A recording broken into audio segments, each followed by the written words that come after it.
My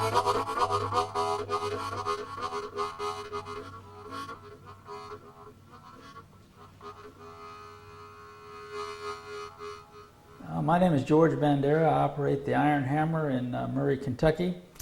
I've been in business since 1968. I started in the ornamental business. There wasn't a whole lot of demand for the ornamental, and so I didn't do too good for a couple of years. Had to quit for about a year. Then went back into the ornamental business and started also doing structural work. And so the structural work grew more rapid than the ornamental business.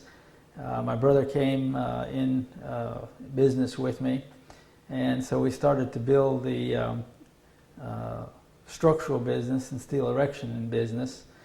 In the course of that, we started doing a lot of work not in just structural but also in stainless steel. And so my background has a lot of stainless steel fabrication involved. We did, for example, what's called sanitary work, which is like stainless steel piping in milk plants and things like that, which gave us some experience in that aspect of stainless fabrication. We did a lot of work for chemical companies. We built a lot of 10,000-gallon chemical tanks out of stainless steel. We built a lot of conveyor systems, material handling systems out of stainless steel. So that involved a lot of fabrication.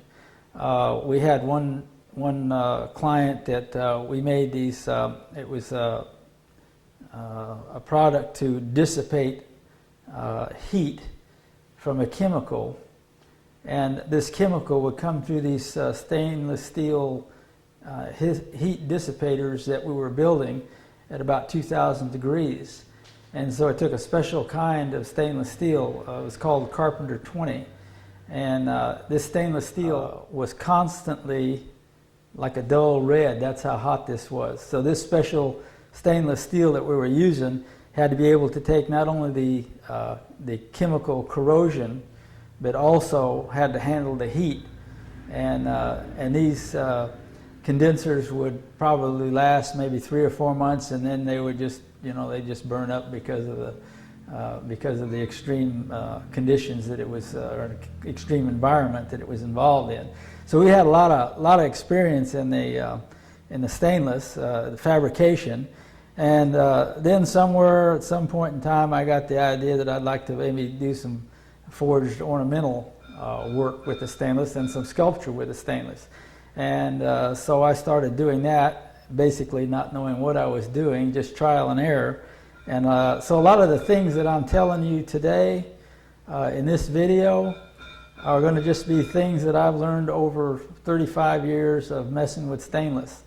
A lot of this stuff you can't find it in a reference book because although forging stainless is not new, they've forged stainless for years, making parts for various types of equipment, but it was like drop forged type of forging, and nothing's ever been done with regards to the way we apply it in the ornamental industry.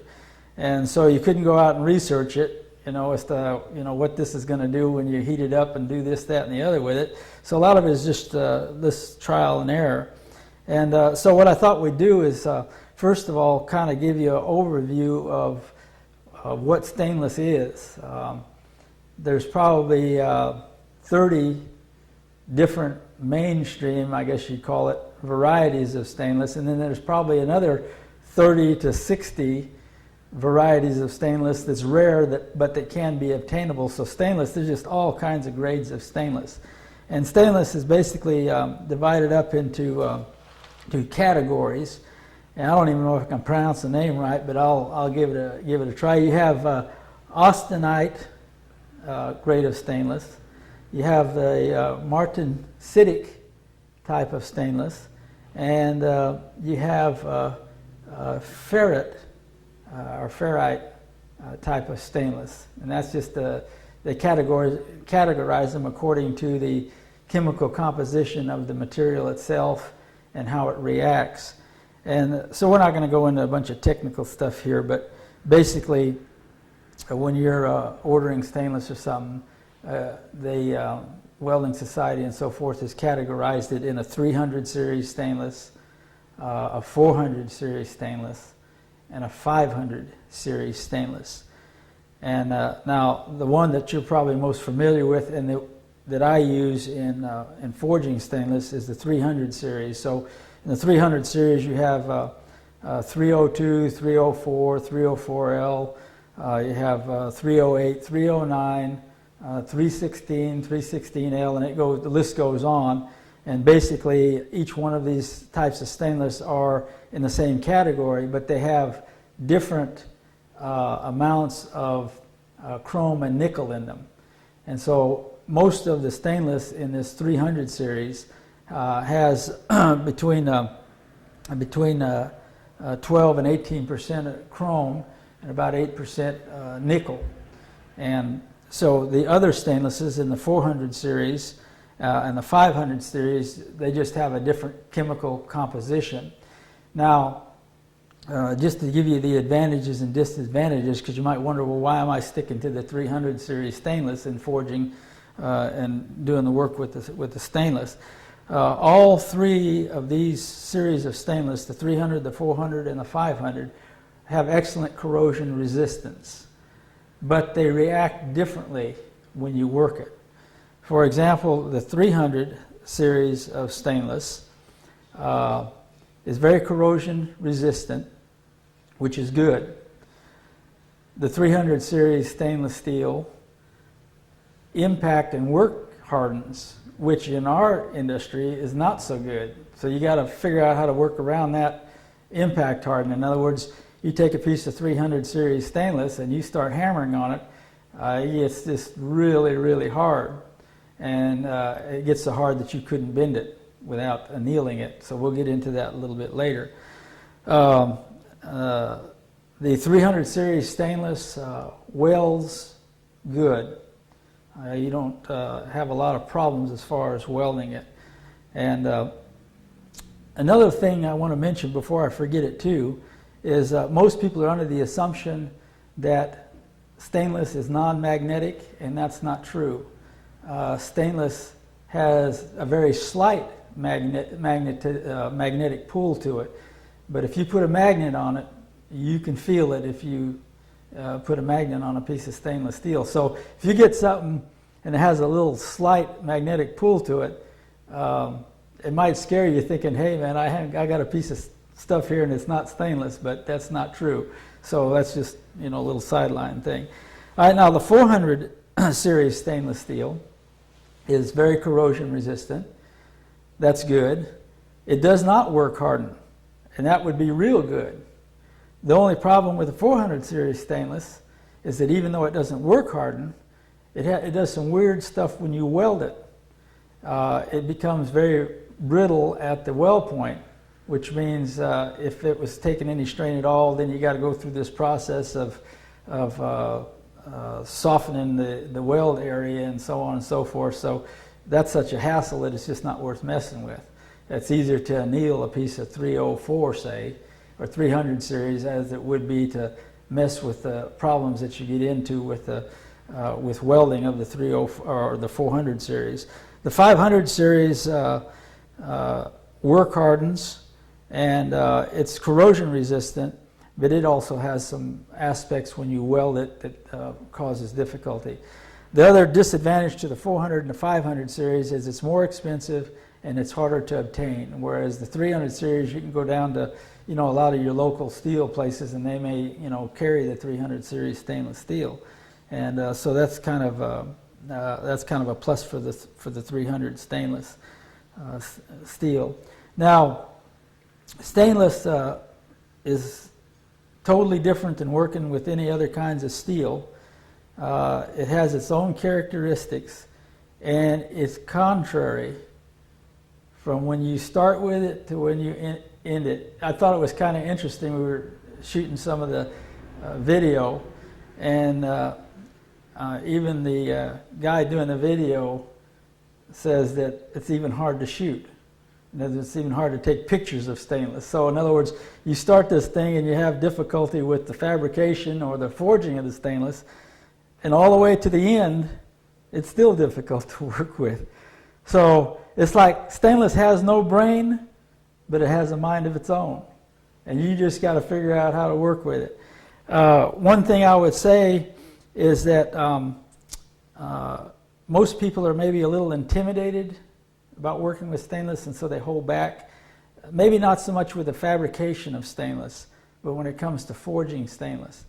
And so my theory is, when you work with stainless, is there's nothing you can't do, you just got to figure out how to do it. And so over the years, that's kind of what I've done. You know, it's like I'll come across something and I think, well, man, how am I going to get it to do this, or how am I going to get it to do that? And I just keep messing with it until you figure out what it takes to do it. And that's what we'll get into when we go out in the shop as far as forging stainless. You'll just see different things that you can do that will make stainless not so difficult to work with. The video is going to deal with about 4 different aspects of working with stainless. We're going to cover some thoughts regarding fabrication of stainless, which is totally different than forging of stainless. We're going to consider how to anneal stainless, in other words, how to soften it and how to work it. We're going to consider some various aspects of texturing stainless, in other words, getting different finishes on it, rather than just maybe a brush finish or a polish finish, and how you can color stainless. You can color stainless, for example, you can get a light yellow, you can get like a brownish color, you can get a blue color, you can get almost black color out of it, just by various, various heats. And so we're going to consider some of those things in the video. Now, I'll explain some stuff regarding the forging when we get out in the shop, but just a little bit about the characteristics of stainless, which will apply to fabrication and forging, is stainless dissipates heat rapidly. Whether you're welding it, whether you're fabricating it, whether you're forging it, whatever you're doing, anytime you apply heat to stainless, it dissipates rapidly. Now, what that does is, for example, if you take a piece of stainless and you weld it, because the heat dissipates so fast, in other words, the weld cools so fast, it has a tendency to want to warp it. And so when you're fabricating stainless, you've got to take all that into consideration. In other words, what are you going to do to keep it from warping? And so, and that's the same thing true of any. When you heat it, the heat dissipates quickly, and so you got to figure out how to get around that. The same thing is true when you go to forge it. Like you take a piece of regular mild steel and you heat it and go to forge it, you may be able to do a fishtail or whatever in one heat. In stainless, if you try to do that, the heat dissipates so fast that it will either get hard as a carp or it'll start to fracture on you. And so if you're so used to forging mild steel, when you go into forging the stainless, you just got to keep it on your mind, don't push your luck. In other words, you take your time and you got to do it right, or you'll run the risk of ruining a piece. And so that's another thing to keep in mind, is this expansion and contraction. And now we took some videos of some different projects that I've done, and maybe when I explain some of those projects, we'll get into what I had to do to keep this expansion and contraction under control. And so that'll kind of be another little area that we'll talk about regarding the forging of stainless and texturing and so forth. Now, another interesting thing with regards to forging stainless is when you learn how to anneal it, it not only makes it easier to bend and to form, it also makes it easier to cut, it makes it easier to drill. And so that's another thing that you need to keep in mind, is the annealing process of stainless. It doesn't just help you in being able to bend the material, but it helps you in being able to cut it, to be able to drill it, to be able to hammer it, to be able to texture it, and so on and so forth. Now, with regards to forging temperatures, and I thought, I'd cover that now rather than when we get back in the shop, but the 300 series stainless, usually, we'll forge it at between 17 and 2300 degrees, and we'll talk about some of the heat processes as far as annealing the stainless, so we'll get into that a little bit. A lot of times you can tell what temperature your stainless is by the color it's turning, and so that's another thing to keep in mind. At 700 degrees it'll turn a light orange, and then as you go up at 1000 degrees it'll turn purple, and then when you get up above 1000 degrees it'll turn like a real dark gray. And those are good to keep in mind, because if you're trying to color it, why, if you get in those heat ranges, you can get the colors that you want. Now you might ask, well, how do you know if you're doing it right? It's real simple. If it don't work, you're not doing it right. So basically, in other words, if you take a piece of steel and you think you've annealed it, and you go to work with it and it's hard, it didn't anneal. Which means one or two things: you haven't got the right kind of stainless, or you didn't use the proper procedures in annealing it. So it's just kind of a rule of thumb, is if it's doing what you want it to do, then you're doing it right. Now here's just something that you can just put in the back of your mind. It's just really, really simple, that helps you to understand a little bit about stainless. Stainless is totally different than steel. In other words, if you take a piece of, like say, a carbon steel, and you heat it and you quench it, it's going to get real hard. Stainless is just the opposite to that. So stainless works almost like copper. In other words, if you take a sheet of copper and you hammer on it, it gets real stiff. But if you take that same piece of copper and hammer it, it gets real stiff. You heat it, you quench it, and it's soft again. That's exactly the way stainless works, except it don't get as soft as copper. So if you just keep that rule of thumb in mind, that whatever you're doing to stainless is basically, it reacts the same way as what you're doing with copper. When you heat stainless, it starts to oxidize. That's the same thing copper does, and you need to sometimes remove the oxidation.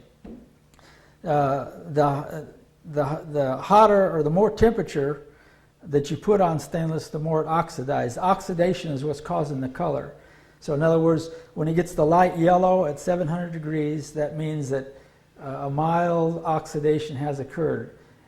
And when you get to the 1000 degree range and it gets purple, it's oxidized a little more.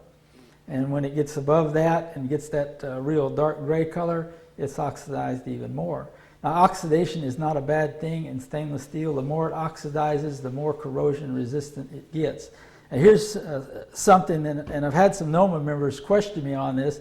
I had a couple of them that were pretty adamant on their questioning. They said, well, when you heat the stainless, does it lose its corrosion resistance? And the answer to that is no.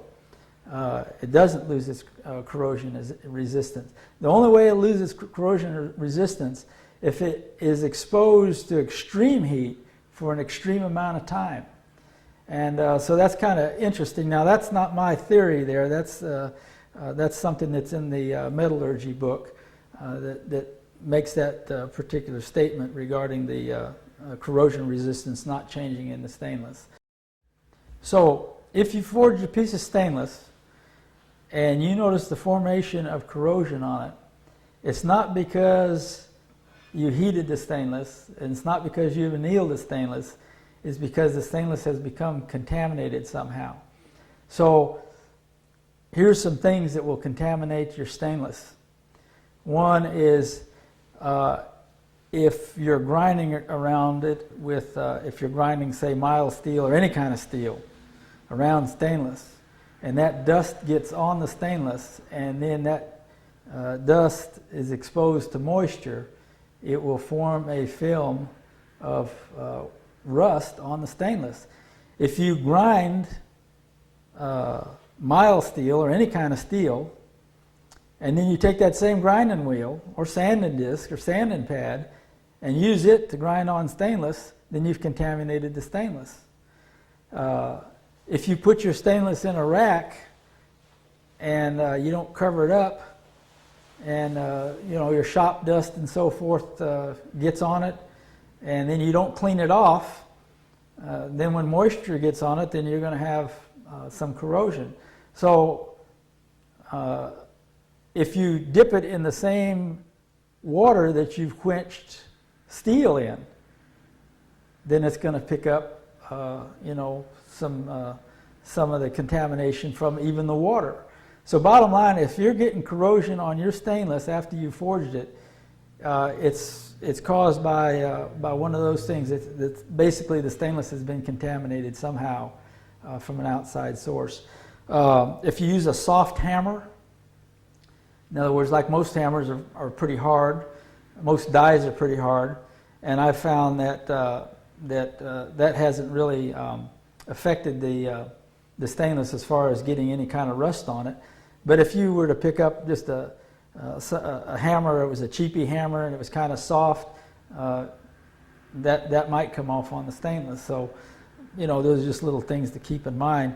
You'll notice that when we do the forging that I'm hammering on an anvil. Sometimes I've got a special steel or stainless steel plate that I'll hammer on, but sometimes I'll hammer on the anvil because the anvil is so hard. A good anvil is so hard that it's, you're not going to get any contamination if after you come back on your stainless and you clean it off, like wire brush it or polish it or whatever. The dies that I use for texturing are so hard that it doesn't leave any residue. And so that's just something to keep in mind if you're having a problem. Now, there's two references that back up my statement. One is in the metallurgy book that comments that you don't lose your corrosion resistance by heating stainless. And number two is in the video, we'll show some projects that are like 15, 20 years old, been installed for that long, exterior, and there's absolutely no contamination or no rust forming on it after 15, 20 years. So that, that's kind of the proof is in the pudding, so to speak. So anyway, we're going to go in the shop, and there's probably some stuff here that I haven't covered because I just forgot it, but I'll remember it when we start forging, and I'll try to incorporate it. You have to have a little information as to how to weld stainless and what different materials you can weld with stainless. So you can weld stainless to stainless.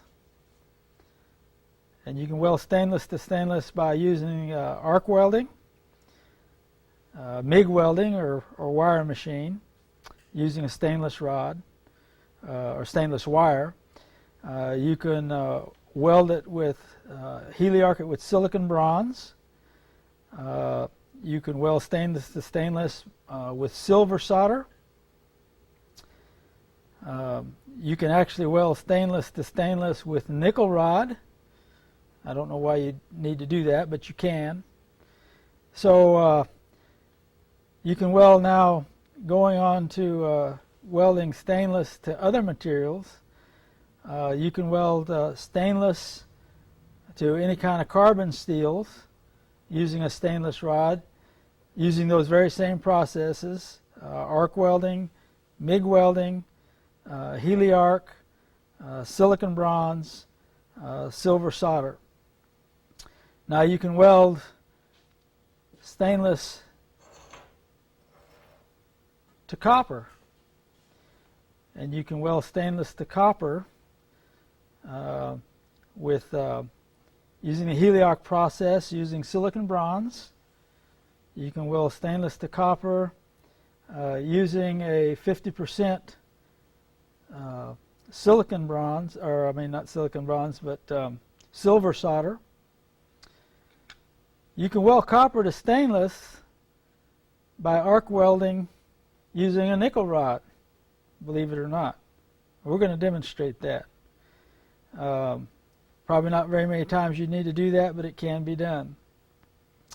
Okay, you can weld stainless to silicon bronze by using silver solder, or you can heliarc it using silicon bronze filler rod.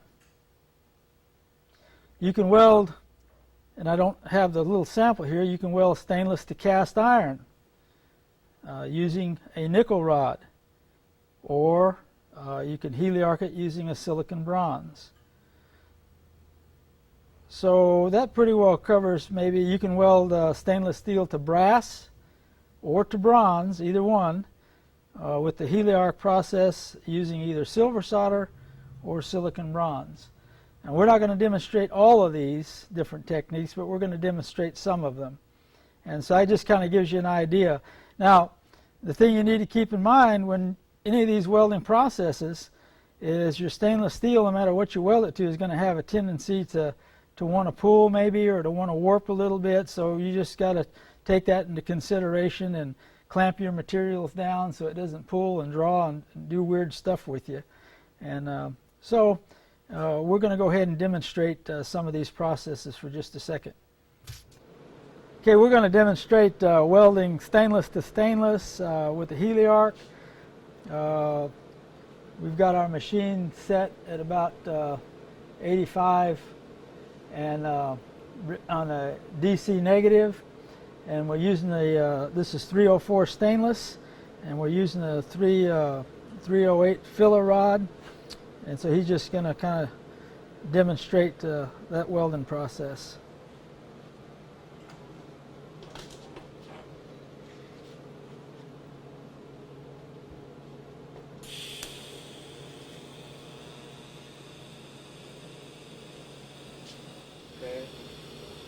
Alright, that's good. You don't have to weld the whole thing.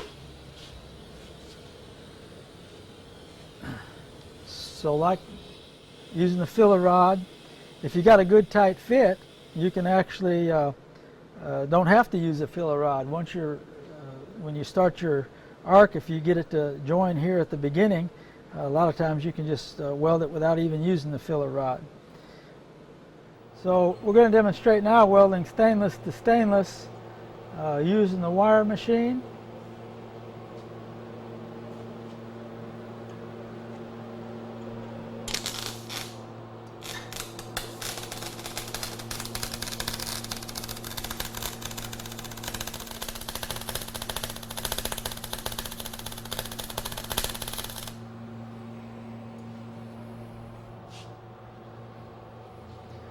So you can see it forms a nice even bead. And with all the welding processes, it may be that you want a real smooth finish. In other words, you want to grind the welding off. And so they make special grinding discs for stainless steel. And then you can get sanding pads for stainless steel and any grit, so that you can get it smoother and smoother and smoother down to where if you want to put a polished finish on it. Okay, we're going to weld stainless to stainless just using the arc welding process.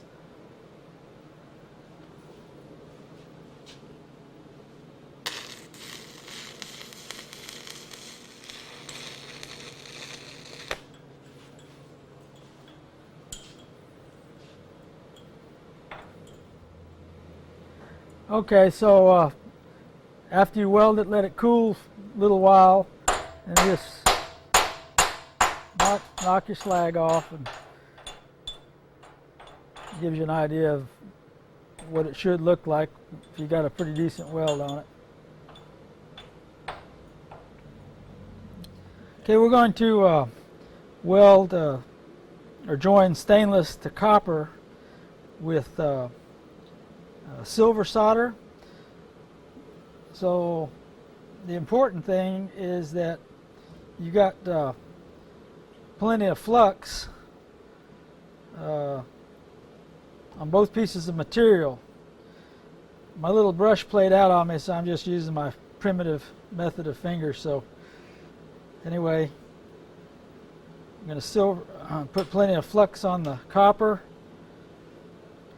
and then put plenty of flux on the stainless.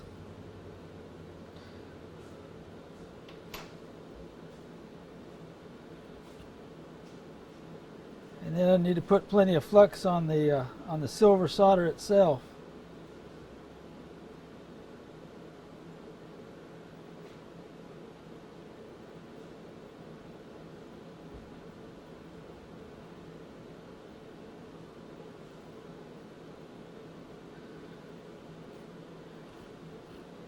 And you need to keep in mind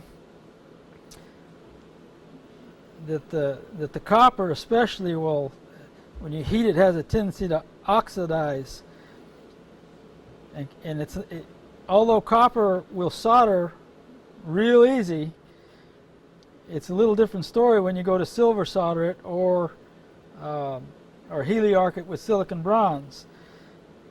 And so you almost need to preheat the copper and the stainless, and preheat it pretty good, and then you want to focus most of your heat on the copper, because it takes more heat to heat the copper than it does the stainless.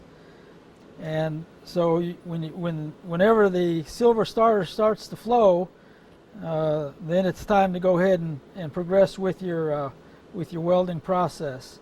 So I'm going to go ahead and crank up the torch and preheat it, and then we'll try to demonstrate that.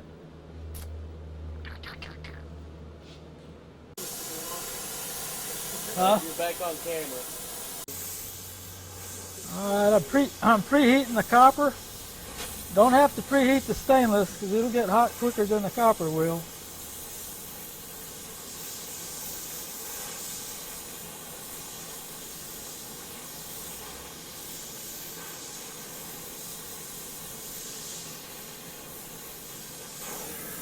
I'm going to adjust my flame down a little bit.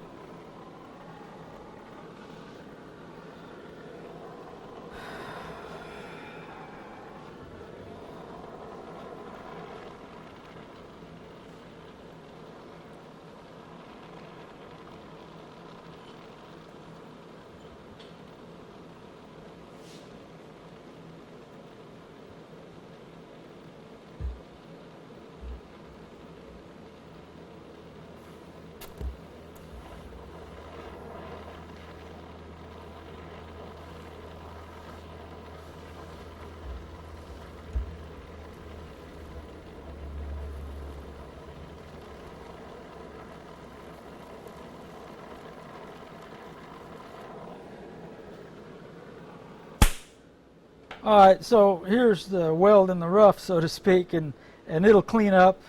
This is what it looks like if you just kind of wire brush it, and of course you can sand it and do whatever you want.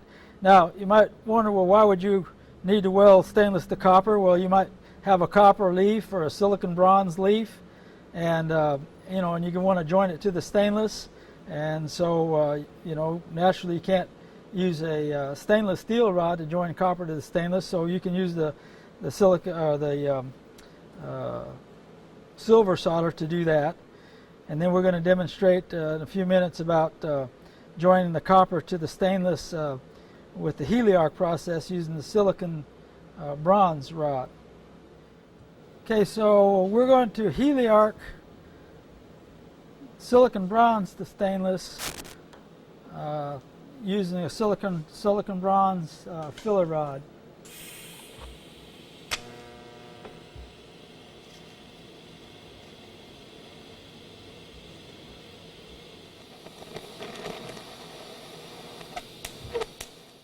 So when you finish welding, you clean it up, and that's kind of the bead you got.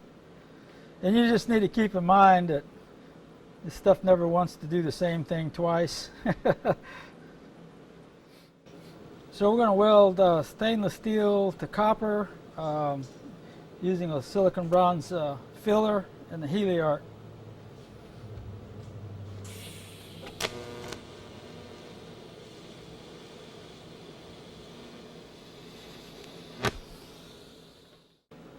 So this was stainless steel to copper using a silicon bronze filler rod. Okay, we're going to weld stainless steel to copper using the arc welding process with a nickel rod.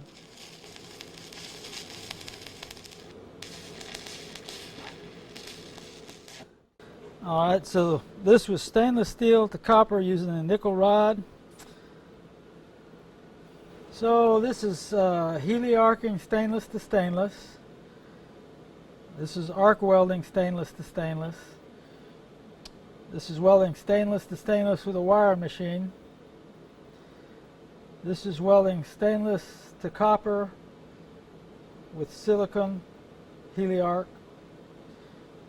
This one was welding stainless to copper using nickel arc welding process. This is silicon bronze to stainless heliarc using silicone. And this is stainless to copper using heliarc process with silicone. Using the heliarc process, whether it was copper to stainless or silicon bronze to stainless or whatever, use argon gas to do the shielding. Now, this is a little project we're doing. It's like a teller screen, not really a screen, but it's like a teller at a bank thing. And what it is this is 1-inch square tubing with a brush finish, and this is 1/4 by 1 brush finish. Everything on here is brush finish. These little pieces of 1/2-inch square bar brush finish, and we've formed all this stuff. And basically, we're going to talk and not spend a lot of time on it, but just talk a little bit about fabrication and some of the problems that you might encounter using this kind of as a format as to what you might encounter when you're going to fabricate and weld even a simple something together. And so we're going to show that right now. So we're not going to spend a lot of time on fabrication, but this little project that we had the picture of there, and this is kind of just rough layout. It's not laid out super accurate yet, but just to give you an idea. With stainless, like I mentioned, you got a real problem with expansion and contraction, and you got a problem with distortion. So when we start putting this together, we're going to have to weld this 1-inch square tube into this 1/2-inch, this 1/4 by 1 flat here, and here, and here, and here. And this is like a 24-foot panel. And so it kind of gets repetitious. We got this wave bar that goes in here, and then we got some patterns that go in over here. So what you need to keep in mind is if you don't super clamp this thing down, it will go every which way but loose.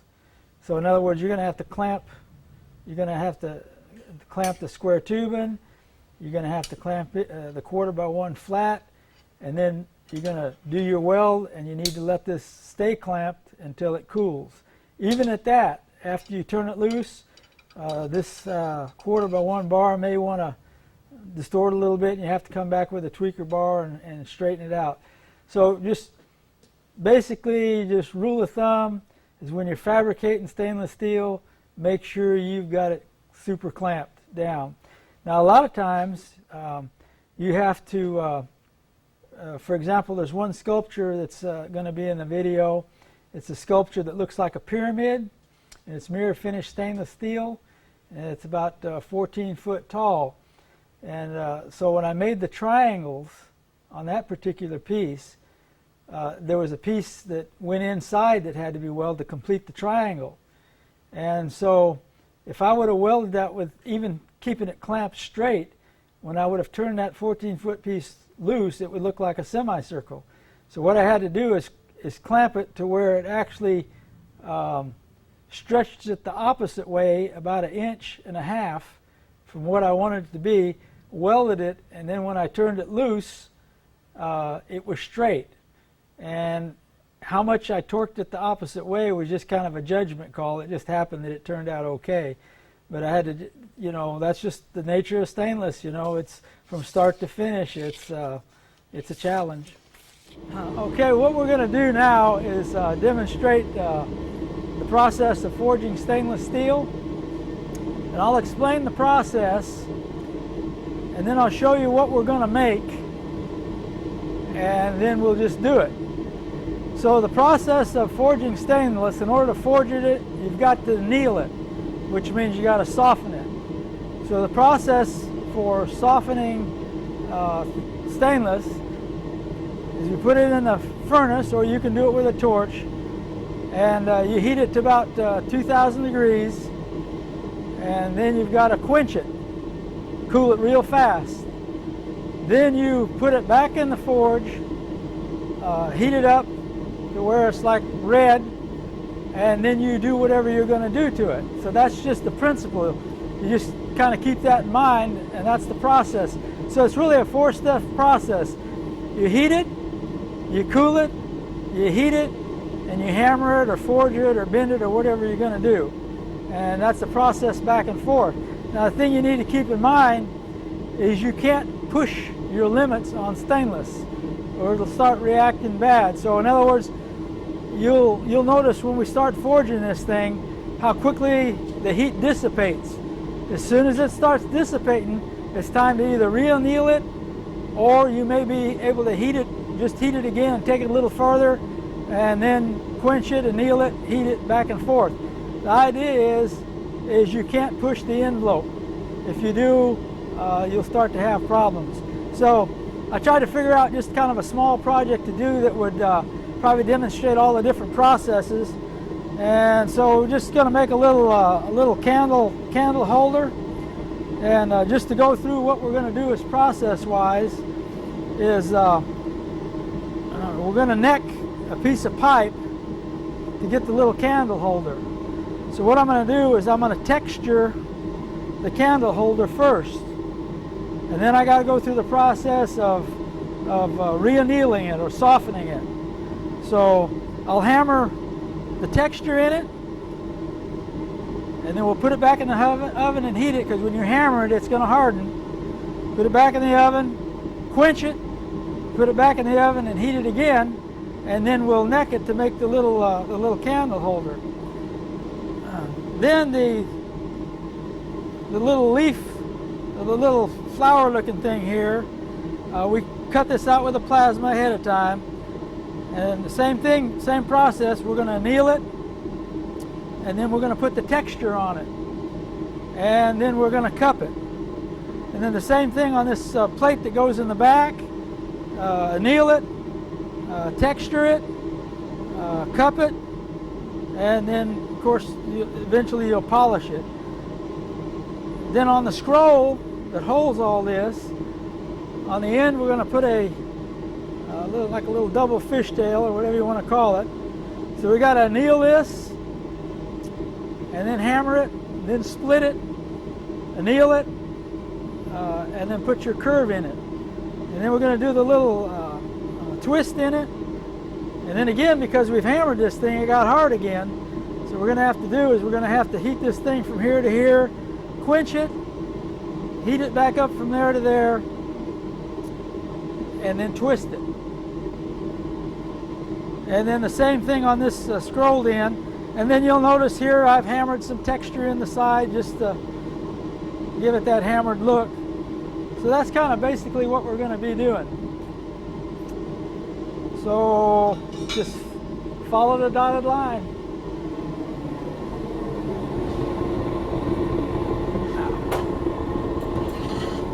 You catch that?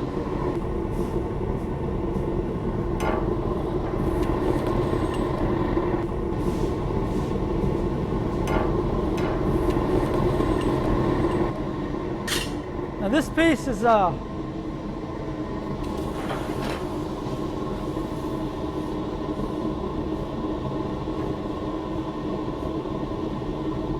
this piece has already been annealed, and you'll notice that I'm handling this with gloves rather than a set of tongs.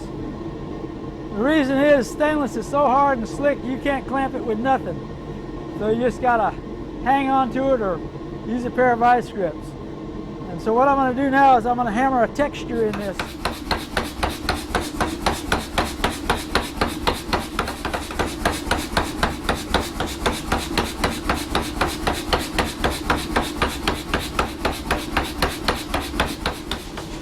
All right, so we annealed this and then we hammered this texture in here, like this. So this is kind of what, when it's polished out, that's kind of the texture you're going to have. Now keep in mind it can be any kind of texture. It can be peen or whatever you want to do. Now, when I hammered this, it got hard, so we're going to have to heat it red, quench it, and then heat it back, and then we're going to neck it to make this little candle holder. Now, when you're hammering this stuff, once you kind of get into this, you can see it get hard, you can feel it get hard, and you can hear it. If you listen to the sound of your hammer, when it starts getting hard, it'll just be it's not drastic, but you can hear a little different in the pitch. But you need to really watch it close. So I'm going to put this back in there, and I'm going to anneal this again, and then we got to heat it back up, and then we're going to neck it to get the little candle holder. So now we've reheated it. Going to quench it.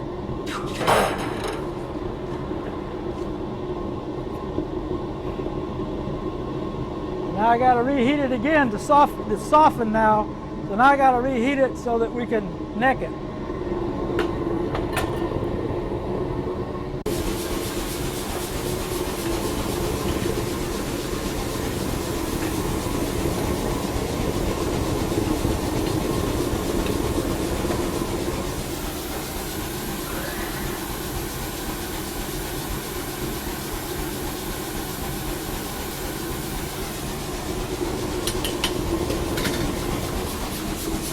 Now we're going to neck this. Watch how fast the heat dissipates.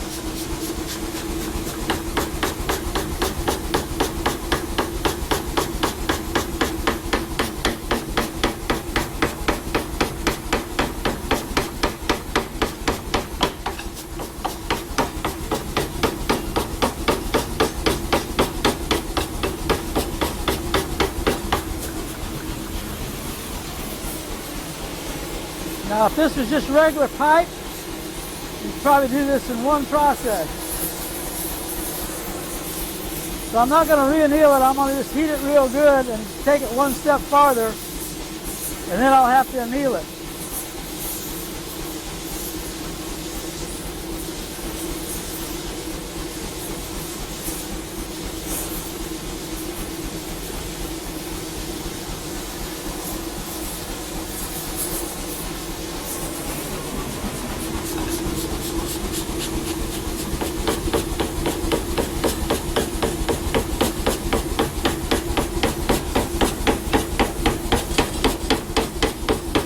Hear the sound changing a little bit? Right there, I'd be pushing the envelope. So we're basically quenching it is going to anneal it, going to heat it back red, and then finish necking it.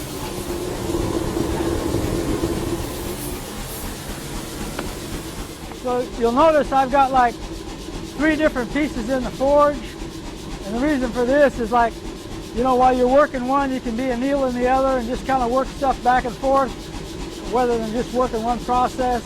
So you can anneal one and quench it and put it back in there and just kind of work back and forth, and just speeds up the process.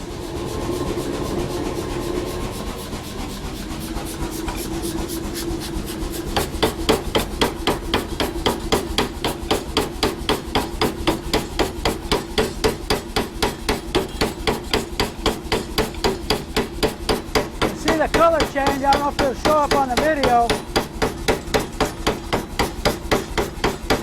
but right there is where we need to quit and reheat.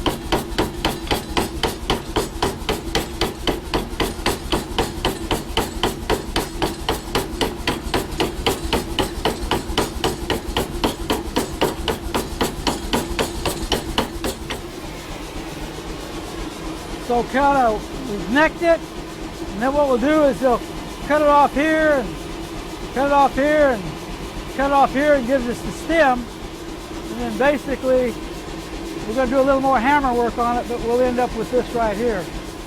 Okay, so now we've textured it and we've necked it, and so we want to kind of flare out the edges so it kind of looks like a little bit like a flower, and get rid of the saw cut edge. So that's what we're going to do now.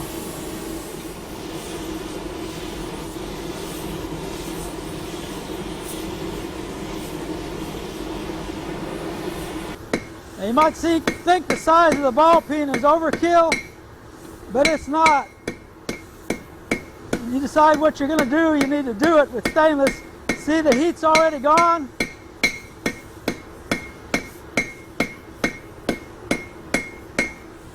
We put a little texture around the edge, but now when I hammered that, it hardened it. So I'm going to quench this and reheat it, and then open it up a little bit to give that little flower effect kind of.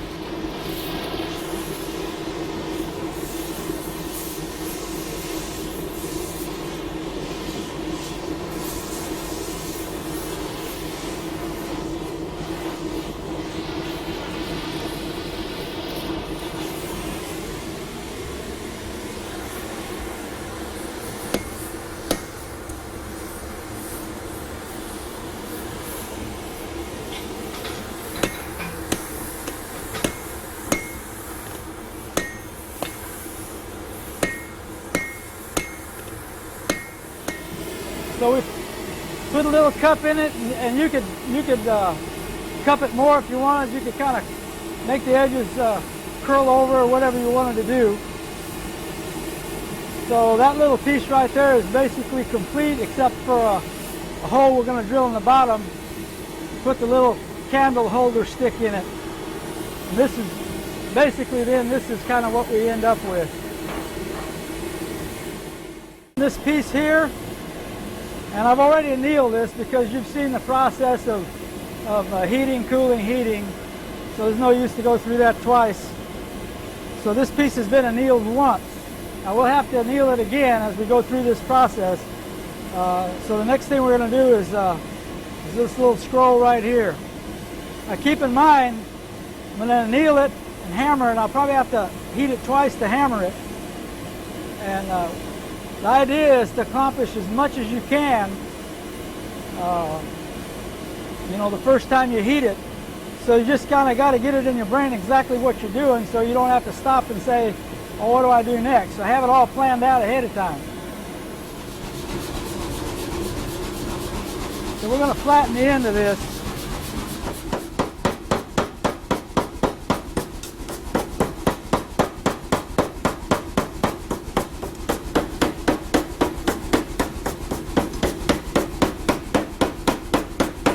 See, the heat's already dissipated, which means I've got to quench it, soften it, because I've hammered it and impact hardened it, and then reheat it and do it a little bit more.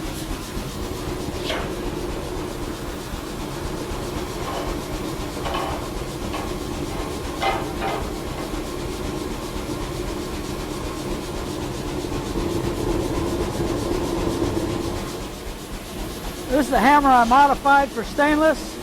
I took a piece of stainless and put it on the end here, and a piece of stainless and put it on the end here, so that when I'm hammering stainless to stainless. And the more you hammer, the harder this stainless gets, because remember, it impact hardens. That makes a pretty good hammer.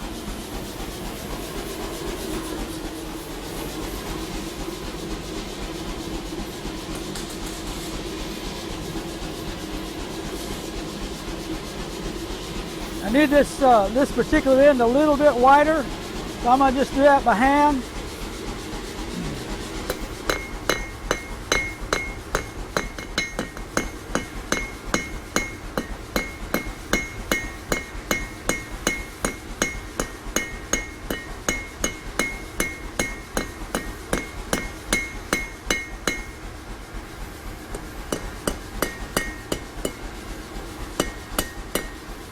Notice how the heat's already dissipated, but I think I can get by with just heating it one more time.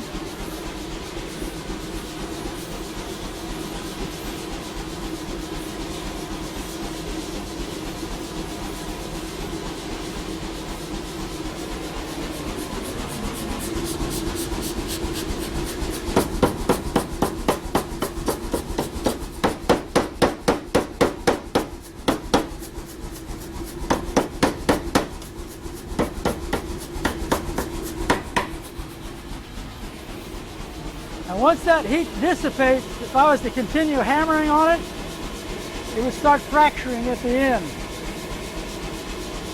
And so now what I got to do is, if I'm going to quench it, anneal it again, split it, and then do our little scroll. All right, now because stainless is so hard, it's hard to mark. Sometimes what I'll do is just put a chisel mark where I want to get my heat.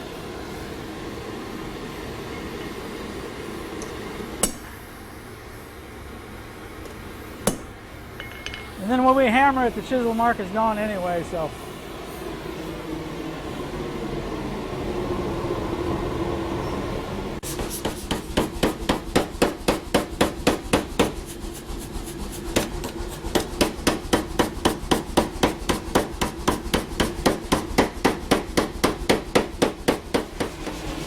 So we were kind of fortunate we were able to do that one heat, make that square so that I can twist it. Now you might be wondering why I didn't use square bar to start off, and the reason is because when I twisted it, I wanted it to have that kind of nice round shoulder, and so I chose to do it that way. Now I'm going to go ahead and quench this and anneal it, so that'll be soft for me. And then I'm going to go ahead and I'm going to hammer this, flatten this out, and then the whole piece will kind of be ready to do the scroll work on. So rather than twist this now and then do this, I'm going to go ahead and get the whole bar prepared, and then we'll come back and do the process. I'm quenching this so I can handle it.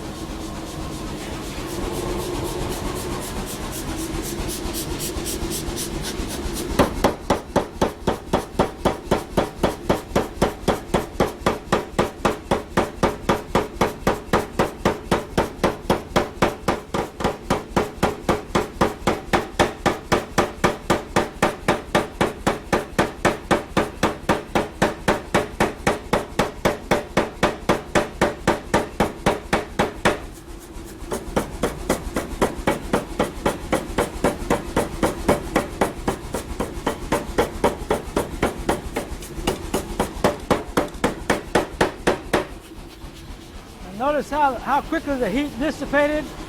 So I want to take that down just a little bit more. And that's hard as a carp right now because we hammered it. So I'm going to quench it, heat it up again, and then I should be able to get the thickness that I want.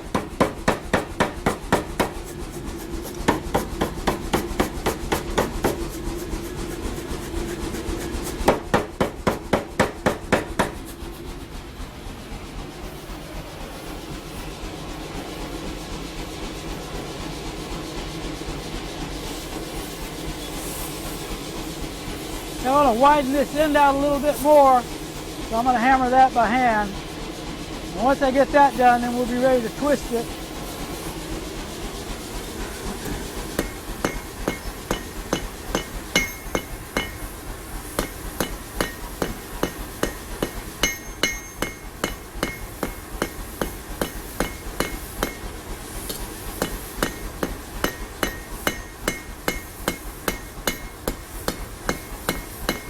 I think I can get by with heating it up one more time and flattening that end a little bit. So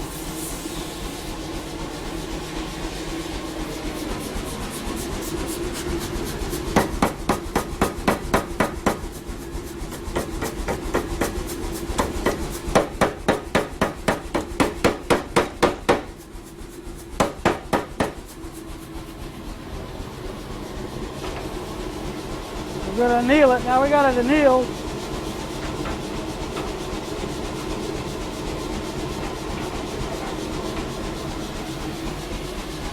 Straighten the bar a little bit.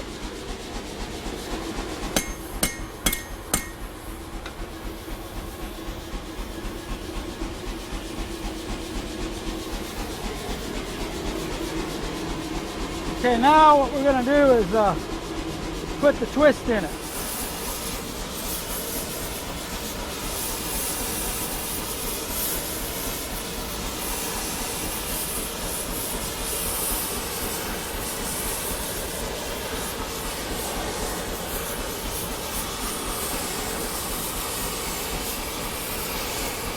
When I did the last one, I was twisting it like this. It popped out of the vise. I don't know if you see that little brown spot on my nose, but that's what happened. Down here a little bit.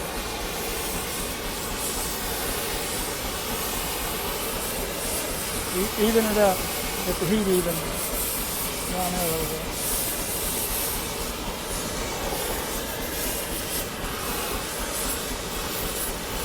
Down here a little.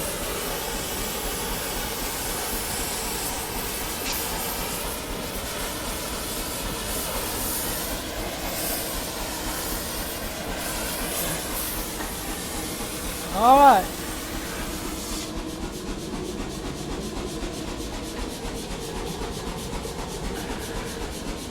Well, I'm gonna quench that and then straighten it up a little bit, and then we'll do our ends. All right, now we had already split this in, if you remember, but I don't want a saw cut in looking, so I'm going to heat this up and just put a little bit of peen work on this to smooth it up before we scroll it. Just get the edge.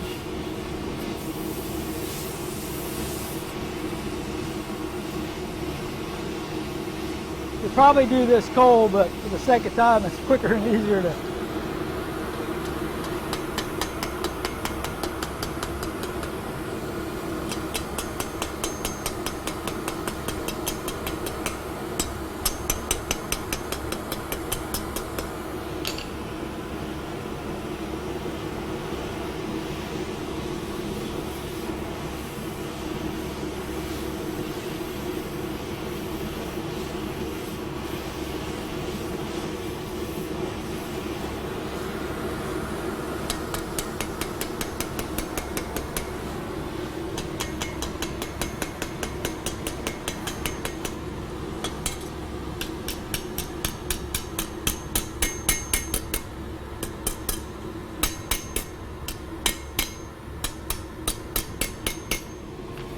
Okay, I quenched it, so that annealed this in.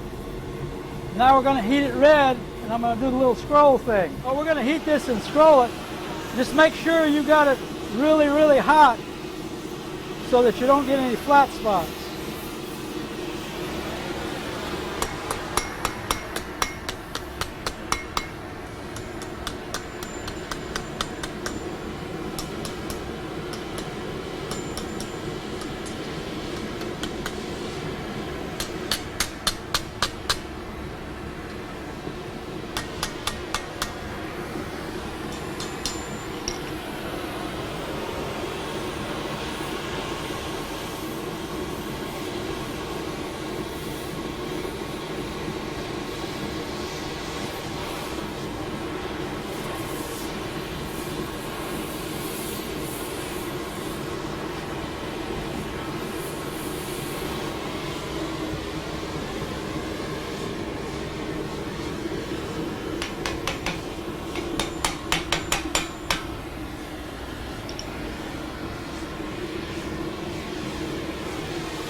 Okay, I'm cooling this in just so I can handle it.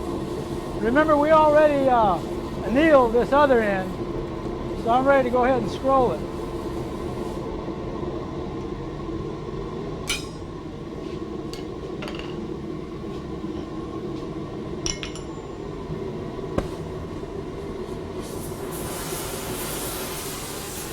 I'm going to heat this a little extra on the end here so I don't mess up on the video.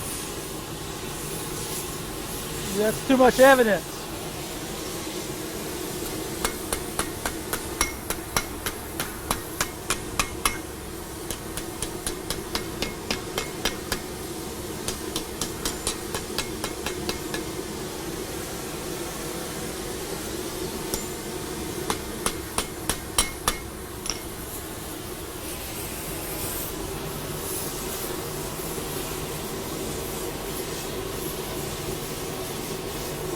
just gonna quench the end so it don't.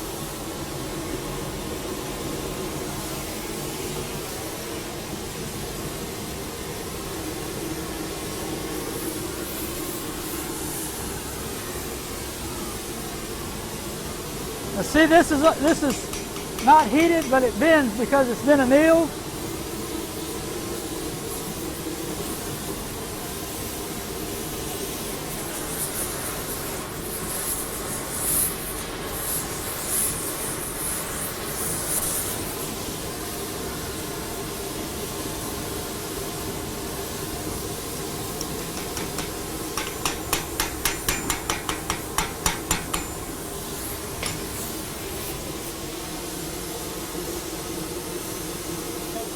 First one's easy, the second one's a pain. So what we've done so far is we've made a little candle holder. We textured it and formed it, and we've done the stainless steel scroll and twisted it and done the forging on it. So the only two elements we really got left is the little candle cup holder, and then this hammered textured mounting plate. And so that's what we're going to demonstrate now, is putting the texture into these pieces. Now, for the sake of time, we've already annealed these once, and so he can go ahead and start hammering the texture in it. And so that's what we're going to demonstrate now.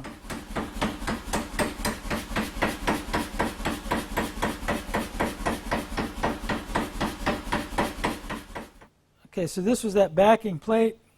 And remember, the process was that of course we cut the circle with the plasma cutter, and then we heat it and quenched it to anneal it, and then we hammered these texture marks in here with the die that we made.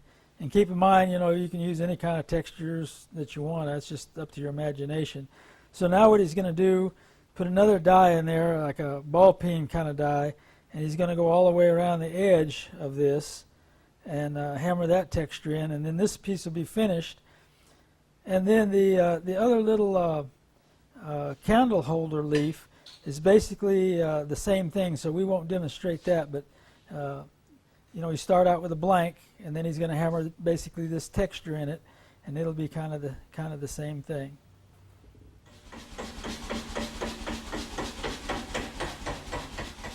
So a minute ago he textured this part here, and then this last time he just textured around it like a little peening die all the way around it. Now what he's going to do is just concave this thing a little bit, and then this piece will be done.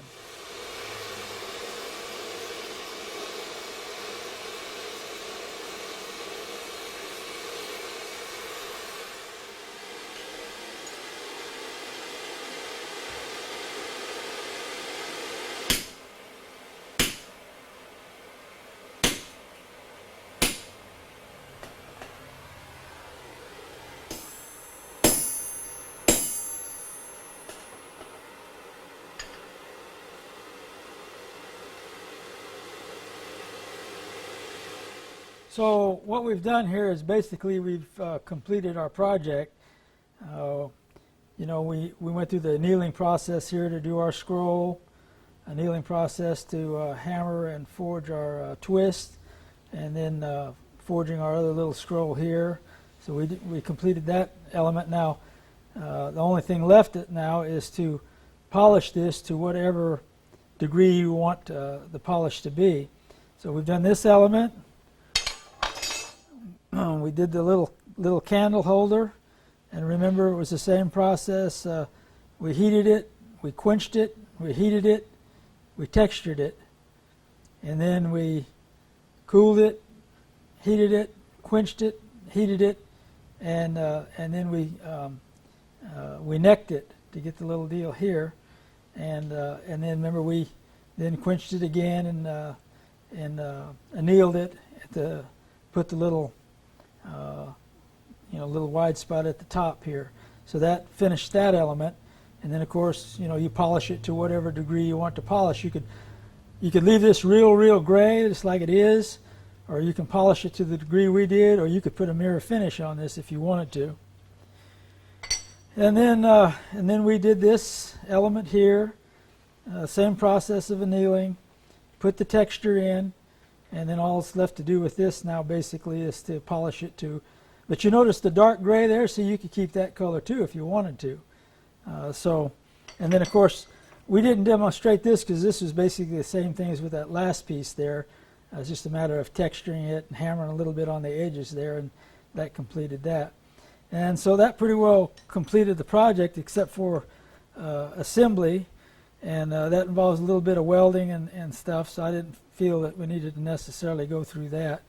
I might mention at this point one reason that forging stainless appeals to me is if you did this the same piece in iron, you would probably finish it out by either painting it a certain color and then putting a faux finish on it or gold leafing it or whatever, and it would work very well in a rustic setting. But what's neat about stainless is we have something now that will go in a contemporary or modern setting and still have the forged look. So in other words, when we polish this all out, all of a sudden it becomes more of a modern, has a more of a modern feel to it. And yet we've got all the forging elements here. We've got the hammer marks, we got the twist, we got the texture, etc., etc. But yet it would fit in a setting of a modern, contemporary look. And so keep in mind now, this is just an example of one thing, but you can do, table legs, you can do chandeliers, you can do gates, you can just do anything, and put whatever kind of finish you want on it, and looks real nice. Okay, this is a piece of 3/8 by 2, 304 stainless steel, and we decided we'd use this for a cover rail on a job, and so I just thought we'd maybe demonstrate this. What we did with this is, of course, we heat it and then annealed it, and heated it and annealed it so that it could be hammered. And so he's going to demonstrate just putting a little texture in here. You notice he's made a jig to where we put just a straight line right here, and then he's got another jig that he used to hammer this edge on right here. And so on this particular job, we hammered both sides. So it just kind of gives you an idea of what you can do as far as texturing. Now keep in mind, your texturing is just limited to your imagination, because you could use like a bark kind of pattern like this is. You could use a ball peen finish. You could make up some of your own kind of dyes, which we've got other dyes over there that gives you different textures. So he's going to demonstrate that for you now.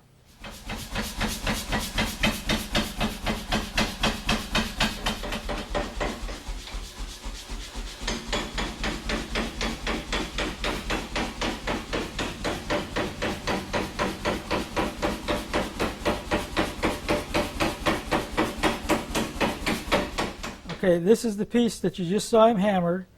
Of course, it was already annealed, and he hammered this texture in, and then he hammered the texture on the edge as he changed his dyes and hammered the texture on the end. So that's what it looks like in its rough form, and then of course this is what it looks like when you polish it out. And again, you can polish this to any degree you want. You can have it like we've got it. You could leave it like this, or you can put a mirror finish on it if you want. Now another neat thing about stainless is when you finish hammering it, it's usually very smooth. And if you put your hands on it and feel it, it's a very smooth finish. And then of course when you polish it, it even gets smoother yet. So I'm going to talk to you for just a second about the polishing aspect of it. We won't spend a lot of time on it, but just to give you a little insight on that. Okay, this is what's called a deburring wheel. So ordinarily you'd use it to deburr stuff.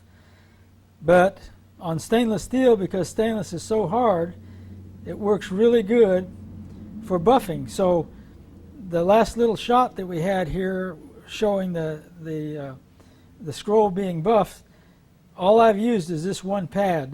You haven't used anything else. And so this is called a deburring pad, and several different companies make this. Now, if you wanted to get it brighter, then you would just get a regular buffing wheel and use stainless steel buffing compound, and you just start buffing it until it got as shiny as you wanted it. You could bring it from where the deburring wheel left off to a mirror finish. I mean, you could see yourself in it. So that's just now for grinding. It's like there's several companies that make your regular grinding wheels that are specifically for stainless. Now you can grind stainless with a regular grinding wheel, but because stainless is so hard, it's like it takes forever to grind something, whereas these wheels here will take it off a little bit faster. And keep in mind, when you take it off with this wheel, then you're going to have grind marks. So now they make another grinding wheel, and this is kind of a resin compound type grinding wheel for stainless. And so when you ground it with a regular grinding wheel, then you come back and you grind it with this, and this gets you almost to where the deburring wheel is. It's like in between. And then you can go from this to the deburring wheel. You can also use like a 120 sanding pad, not sanding disc, but the sanding pads, and that'll get you about where this is also. And then the next step would be the deburring wheel. So you can go from grinding wheel all the way to buffing pad, and then get your degrees of finish accordingly. Now you want to keep in mind that no matter what you use, that use it only for stainless. If you use this deburring wheel for mild steel, or you decide you're going to polish the end of your screwdriver, when you go and put this wheel on stainless, then you're going to contaminate the stainless. The same thing is true with your buffing wheels. The same thing is true with your grinding wheels. So this is part of this contamination process we were talking about. So you got to kind of really keep that in mind, because it's like with us, we're like a dual shop. It's probably, I don't know, 15% of our work is stainless. The rest of it's the wrought iron. And so we got to really pay attention sometimes, because it's like, well, there's a vat of water over here. I'll just go over here and quench this wrought iron in this particular vat. And then you forget that you did that, and then you go back to working on stainless and dip it in the same water, and then maybe you're going to have a contamination problem. So you just kind of got to remember to keep the stuff separate, basically. So here's an example of some forged stainless steel that was polished to almost a mirror finish, and I used it in combination with silicon bronze. So it illustrates how welding silicon bronze to stainless, knowing how to do that, comes in handy, being able to weld the leaves and so forth to the stainless steel. Notice the contrast also in color. The stainless with the silicon bronze makes for a real nice contrast. And also notice how we've got a forged element in an area of a house that is kind of a contemporary. If that was all painted black, you wouldn't see it, and it just wouldn't have the same effect. This is another wine cellar door insert. The leaves were silicon bronze. The little grape clusters were brass. There's the silicon bronze. The little grape clusters were brass, and all that was welded to the stainless steel. And then the stainless steel, rather than polish this, heated it until it turned almost a dark brown, almost black, just to give it a little more contrast, because in the room that it went, it just lent itself towards a different color. So you got the grape leaves, and you got the little grape clusters, and the stainless steel in this one, rather than being scrolls, is more viney. Okay, this what I want to illustrate with this little garden gate here is one thing. This is stainless steel. There's a little woodpecker I used for the latch, and that's all forged out of stainless steel. So you just pull a little latch back, and it opens up. And then that part of the gate there is a little flower that was made out of copper. Another little flower. That flower is made out of brass. And brass. A little butterfly is a combination of stainless steel and copper. Just punch some holes in the wings and then inserted the copper. Being outside, it just turns green. The copper does. And the little flower. This has been out in the elements for about 14 years. And notice as we video this, you don't see any signs of any rust or any corrosion or anything like that. And this gate has not been cleaned up or polished or anything. That's the way it was when I installed it. And we're just showing this, not necessarily to discuss the fabrication of it, but the colors. This has wanted it to have like the kind of yellowish orange spots that a giraffe has. And of course that was done with heat, as we've been demonstrating here, the different ways to heat it to get the different colors. And then the spots were put on there by heliarching about a 1/2 inch wide spot pattern over the whole thing. This is a ram's head that I did several years ago. I cast the head out of bronze, and then the horns or the eyes are stainless steel with copper, and then the horns are out of stainless steel. And I forged the horns and then textured the horns with the heliarch process. This is a combination of copper and stainless steel, and it makes for a nice contrast. So you got the copper pipe that was hammered, texture hammered in it, like we demonstrated hammering, texturing in stainless, same thing. And then we got the stainless steel curved elements, and they're all hammered, textured. And then we've got some copper elements there in the form of circles and so forth. So it just makes for a nice contrast. Okay, this is a railing in the same house, but this is a handrail. And I want to kind of demonstrate the contrast that you can get by using the stainless steel being textured and then using copper and polishing the copper. And it just makes for just visual nice contrast. Now you notice this piece on the top is stainless steel, but notice how it's got the purples and yellows and different colors in it. And pretty much what's shown on the video is the way it really looks. And then because it is polished, it picks up all kinds of colors out of the room. So the colors you see there are not totally out of the stainless. Some of the color you see in there is reflections, is picking up off other stuff. If you got stuff that's outside and it's got kind of a mirror finish on it, it'll pick up the sunset and everything else. That's just inserted copper into the stainless and hammered it in and then polished it all. And then used a variety of textures just for contrast, so it wasn't all one kind of texture. Had the textures go different ways. And then you had to connect that all, so you know where the copper is coming into the stainless, you got to be able to, we silicon bronze that. Stainless to stainless, we just heliarch that.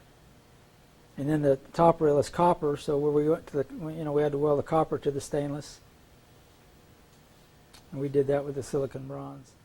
This is the archway that was done out of forged stainless steel. It was made out of 1/2 by 1.5 for the main parts of the stainless. The shield was 1/4 inch stainless steel plate. Made the stars out of bronze, and then went over the bronze with the heliarch to kind of give it a textured look. The little leaves there at the bottom of the shield was all silicon bronze. So we hammered all those leaves, and then we had to weld all the leaves to the leaves were made out of silicon bronze, and because it's exterior, it's going to turn green no matter what you do to it. All the bars were textured, and again we had to use the the annealing process to be able to get the scroll work. And this sculpture is I guess you say it's a little bit abstract. It's mirror finished stainless steel. You can kind of see the reflection off of it. Beautiful when the sun goes down; it turns orange. We textured that with a heliarch process. We just started welding on it and just random pattern welding, and it produced that particular texture pattern and turned it kind of a purple blue. And as you can see, this sculpture is about 15 years old, and it's got the same color that it ever had, and nothing's changed about it. But doing those pyramids, you see, it's hard to keep them straight, because in other words, I formed the two sides in a press brake. The third side had to be welded, and of course when you go to weld it, why, it was just going to pull like mad. So I had to take and clamp the straight part of the triangle, if I can explain this right, and put about 1.5 inch bow in it the opposite way, so that when I welded the front piece of the triangle on and then let it cool and turned it loose, it would stay straight. And so it did. The pieces are very, very straight. This gear in the middle here was just something I had nickel plated. I just got that gear somewhere and nickel plated it rather than fabricate that. But this is kind of an example of fabricated stainless steel. There were some things on it that were forged, but most of it was fabricated. So this is a work in progress. This is a life-sized rearing stallion.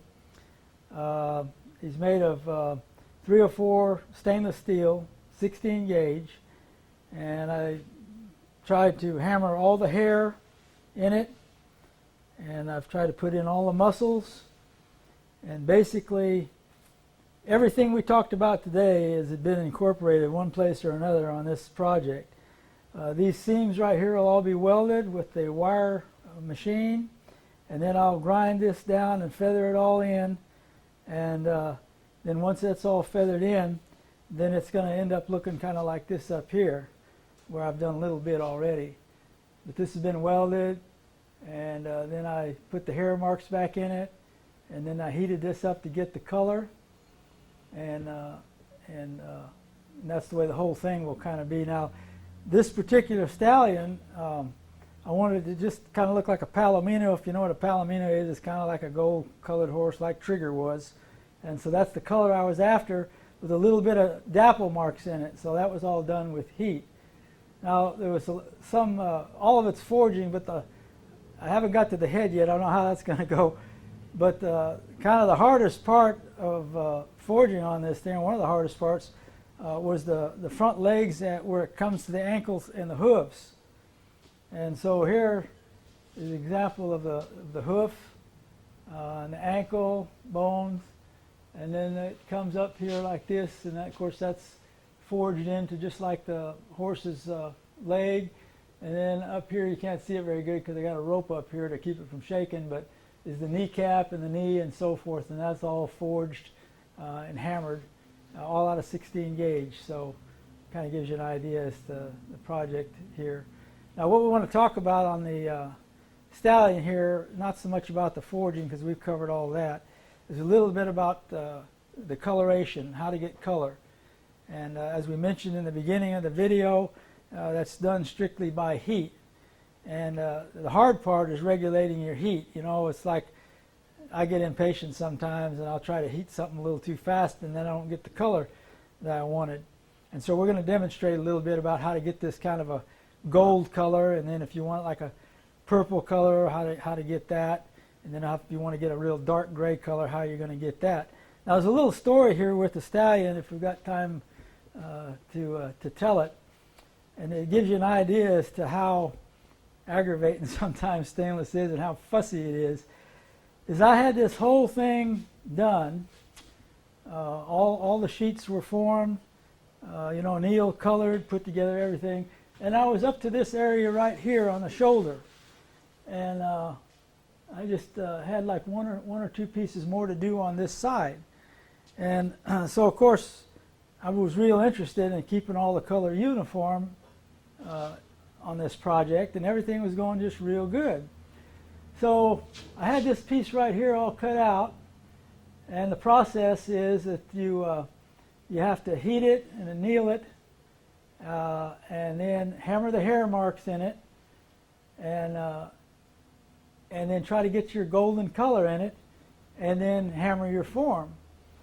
And so anyway, I had this all cut out, ready to go, and I had it laying over here where I was going to color it. Ran out of acetylene, and so I told one of the guys, I said, well, I'll go change my acetylene out. So he goes and changes the tank of acetylene, light up the rosebud torch, you know, get the exact same flame as I've been using, and start to heat this thing, and it starts turning the weirdest colors I ever saw, greens and browns and everything but yellow. And it just baffled me. I couldn't figure out what in the world is going on here. Same sheet of steel. I mean, just everything was the same, except the colors were just totally different. And I'm thinking, man, I got this thing 99% done here, and all of a sudden I can't get the color I want. So the only thing I could figure was something was going on when I changed this tank of acetylene. And so I thought, well, I got to figure this out. And come to find out is that some tanks of acetylene, it's all acetylene, but some of the mix is just a fuzz different. And some acetylene gives off a little bit more carbon than another tank of acetylene. I happened to get a tank of acetylene that was something about it was a little bit different. And so what was causing the change in the color was evidently something about the amount of carbon that the acetylene was producing. And so what I ended up having to do on that particular sheet was turn it over And if I heated it from the back side when the flame wasn't actually touching the material, then I could get the color I want. But if the flame was actually touching the material, I was getting all these weird colors. So the upside of this whole thing is, now that I know that, if I want to get some weird colors, I know how to get it. I just saved that tank of acetylene. So what we're going to do here is demonstrate how to get a couple of different colors. This is a piece of 304 stainless, and I put a mild polish on it. It doesn't look like a polish because it's picking up some reflection off the roof here, but it'll give you an idea on coloring. Okay, your flame, there's a lot of different kinds of flame that you can get. For example, if you got an excess of oxygen, here your torch is going to hiss like that. If you have an excess amount of acetylene, you're going to start getting a flame like this. And so you just kind of want a medium, you don't want it to be hissing with you. So basically what we're going to do here is try to get the yellow, and to do that we have to bring this to about 700 degrees. Like I mentioned before, sometimes I get a little impatient and try to do it too quick, so I'll try to control myself.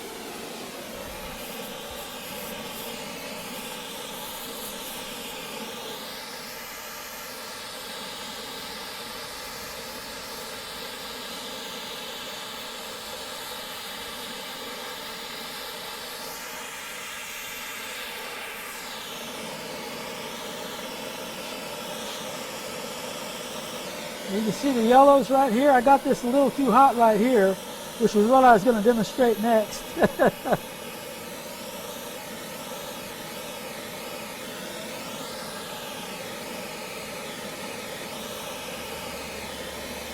picking up into the yellow. All right, so you can see that kind of yellow straw-looking color. Now see down here where I got it a little too hot? Okay, I'm going to do this on purpose now, and we're going to get purple out of that. Just that kind of iridescent.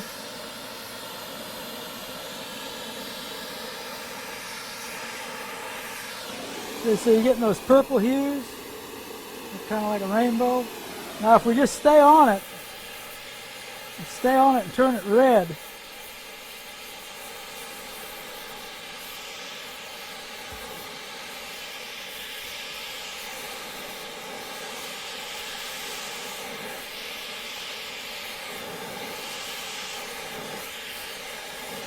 we'll let that cool off. Let's see if it makes a liar out of me. There should be gray, or dark gray, or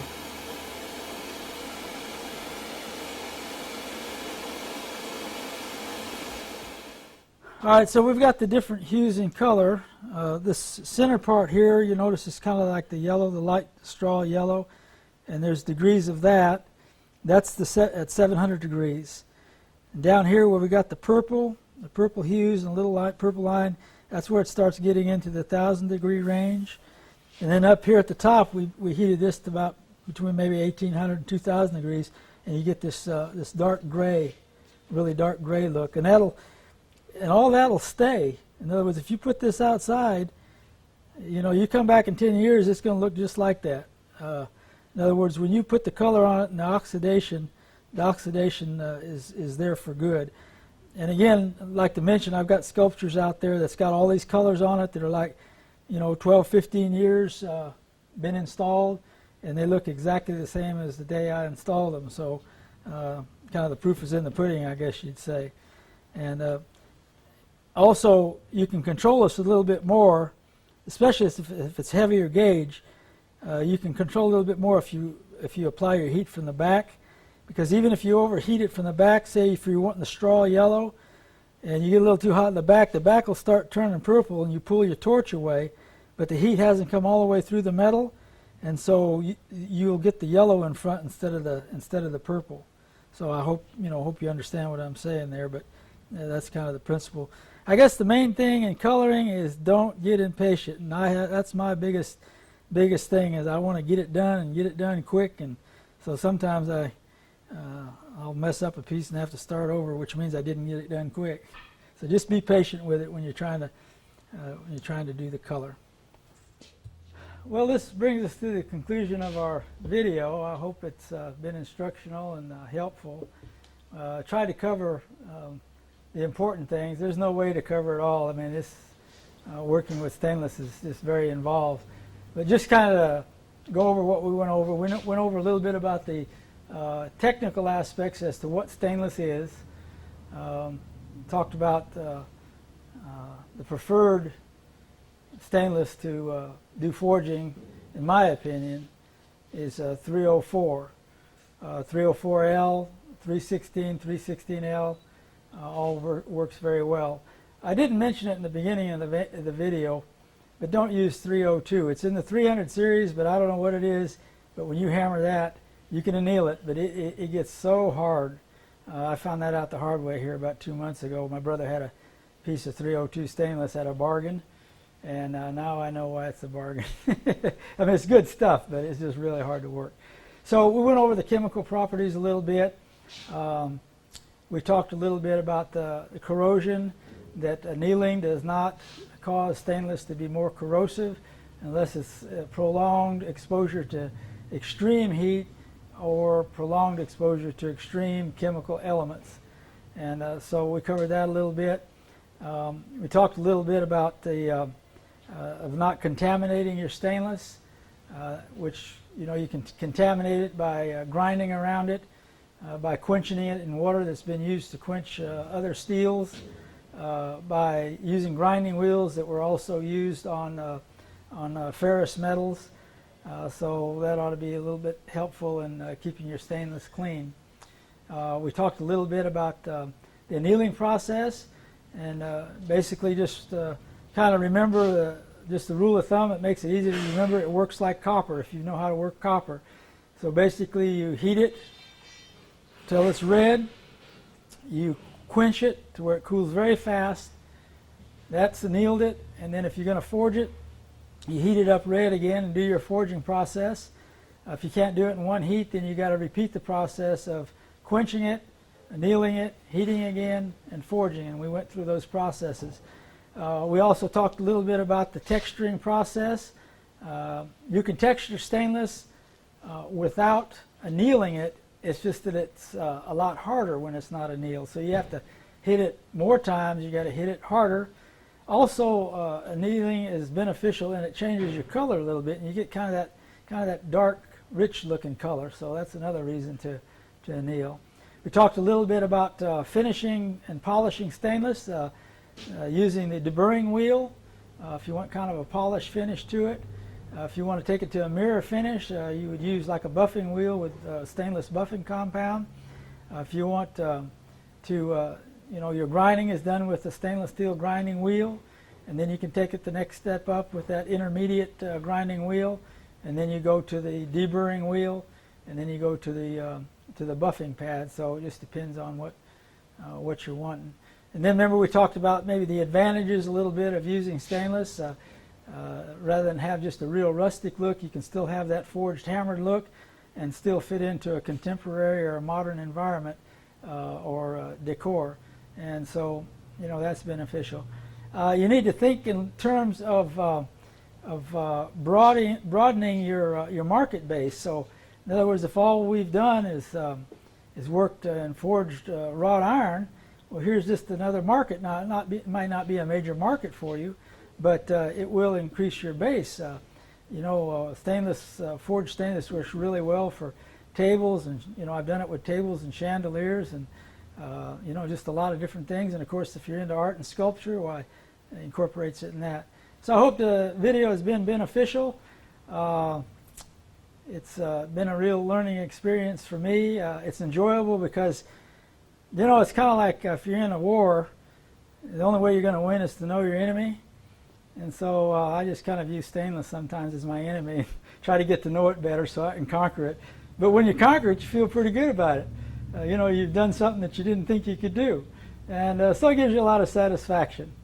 So till we meet again.